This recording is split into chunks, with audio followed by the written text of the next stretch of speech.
Hat, sunglasses, Pepsi, notes, sources, thick skin, check. You already know. Let's go.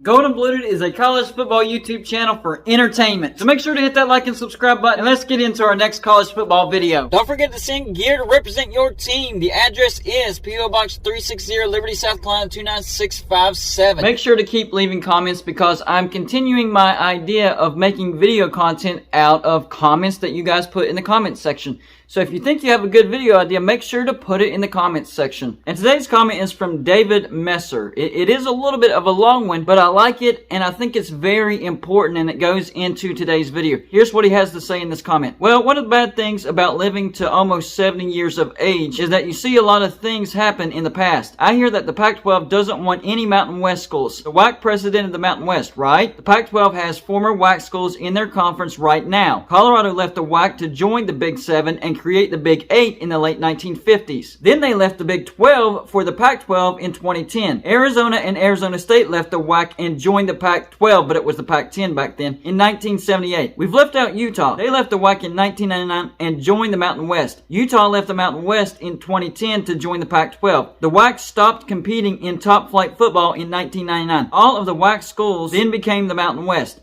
So why would the Pac-12 let in 4 former WAC schools and not any Mountain West schools? That's a great comment and a great question right there. Utah was both former WAC and Mountain West. I would like to see the Pac-12 go on, even if they admitted Mountain West schools. I agree with that 100% as well. It wouldn't take that long for the Mountain West schools to come up to Pac-12 standards in both academics and athletics. I agree about the athletics part, but I'm not sure about the academics part. There might be a significant gap there that you're not aware of. Nevertheless, I would be overjoyed if the remaining schools in the Pac-12 joined the Big 12. Take care, folks. Vaughn. That is a great comment right there, and it leads into today's video. Talking about the Pac-12 surviving by all means, because I do think that the Pac-12 will get picked apart. Now, yesterday I did a video on where the Big Ten most likely actually selects Cal and Stanford from the Pac-12, not Oregon and Washington. And this could actually be worse for the Pac-12. If the Big Ten gets Cal and Stanford, it could actually be worse for the Pac-12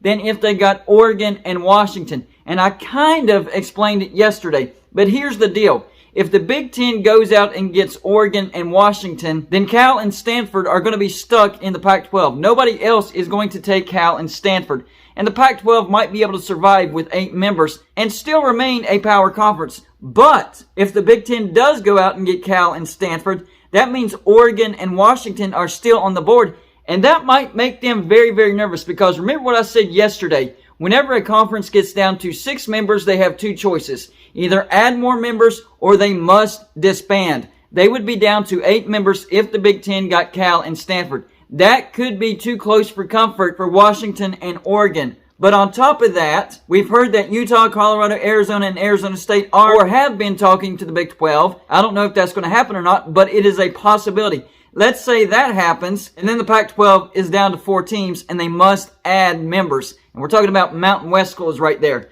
So I don't think that Oregon and Washington would remain in the Pac-12 if that happened. So let's go through this. This is basically worst case scenario for the Pac-12 round by round. Now, round 1 has already happened. USC and UCLA, they are headed to the Big Ten. That is a fact. And we already know that Washington and Oregon have applied to the Big Ten, but the Big Ten says no, at least for now. What I'm hearing that it is possible that one of the stipulations for USC and UCLA accepting the invite to the Big Ten was effectively blackballing Oregon and Washington out of the Big Ten, meaning, hey, if we're going to join the Big Ten, then it has to be in our contract that you will never, and I mean ever, let Oregon and or Washington into the Big Ten. So that is a real possibility. I'm hearing that all over the place. So that means that the Big Ten wouldn't even be a choice for Oregon and Washington. So round 1 has already happened. USC and UCLA off to the Big Ten. And let's say that they did put that into their clause and the Big Ten says no to Oregon and Washington. And now we know why they said no to Oregon and Washington. A lot of people are saying no, it's just the Big Ten and Ohio State in specific saying we don't want any new members right now, period. Moving on to round 2. Let's say that the Big Ten does get Cal and Stanford. Whether it's the next 2 years, 5 years, 10 years, that's round 2. So that puts the Pac-12 down to 8 teams now. Round 3. Utah, Colorado, Arizona, and Arizona State, they finally pulled the trigger and they're off to the Big 12. And that means the Pac-12 is down to 4 teams. This is when Oregon and Washington could jump ship over to the Big 12, and that leaves the Pac-12 down to 2 remaining members. I'm talking about Oregon State and Washington State. But either they disband and Oregon State and Washington State head over to the Mountain West, or they bring in Mountain West teams. Let's say they're not going to disband. They're not heading to the Mountain West. They're going to bring in teams. I think there's more choices than just the Mountain West, actually, and this one might surprise you.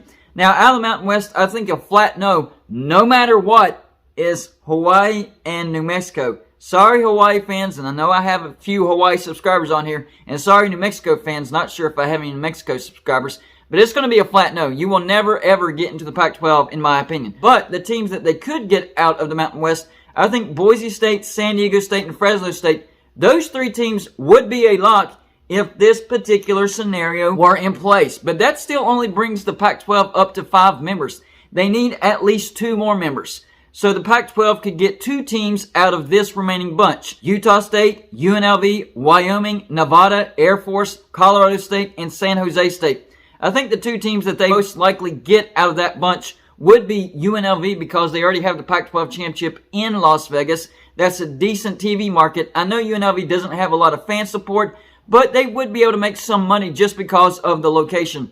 And the other team, I'm going to say either Colorado State or Wyoming or Air Force. I don't know. Flip a coin. Or maybe they bring in more than just 2 teams, and let's say they get 4 teams. So they get UNLV and let's say Colorado State. We'll go with San Jose State. They're in a decent market. And Nevada. But on top of that, there's some choices from Conference USA and the AAC. From the AAC, go out and get Rice. Honestly, Rice checks every criteria for the Pac-12 as is right now, even academics. Rice has AAU status. They have great research facilities, so I think Rice would fit in quite nicely in the Pac-12. That gets you a solid footprint in the state of Texas. So to expand on that, get you a larger footprint in the state of Texas, you could go out and get UTEP from Conference USA, go back to the AAC and get UTSA and SMU. So you have 4 brands out of the state of Texas, a solid footprint in the state of Texas. The Pac-12 lives to see another day, much, much weaker than what we see right now. And the Pac-12 has actually been the laughingstock of the Power 5 conferences because they've missed the playoffs. I think it's like 6 years in a row.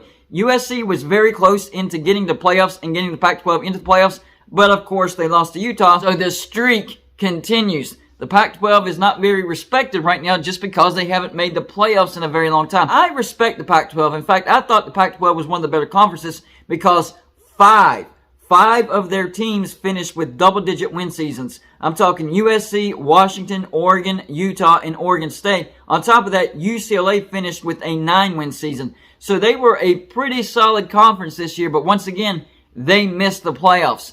But this would be the undoing of the Pac-12 as we know it. Now, as we've seen, they could add teams from the Mountain West and survive. But for the Pac-12 as we know it, this would be the end of it. And I'm not sure if they would be a power conference if this happens.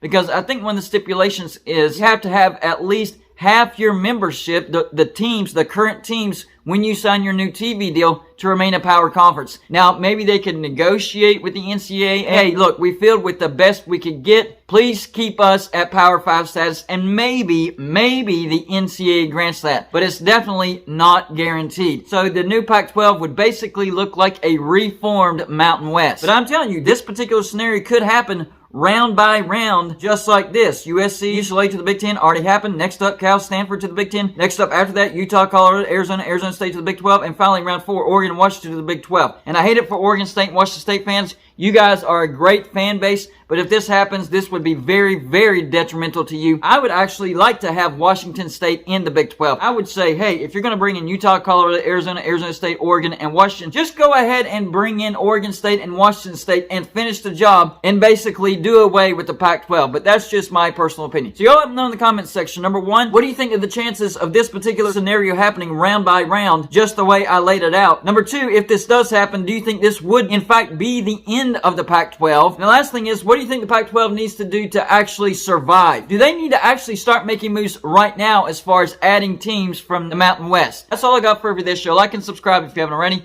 and I'll see you on my next show.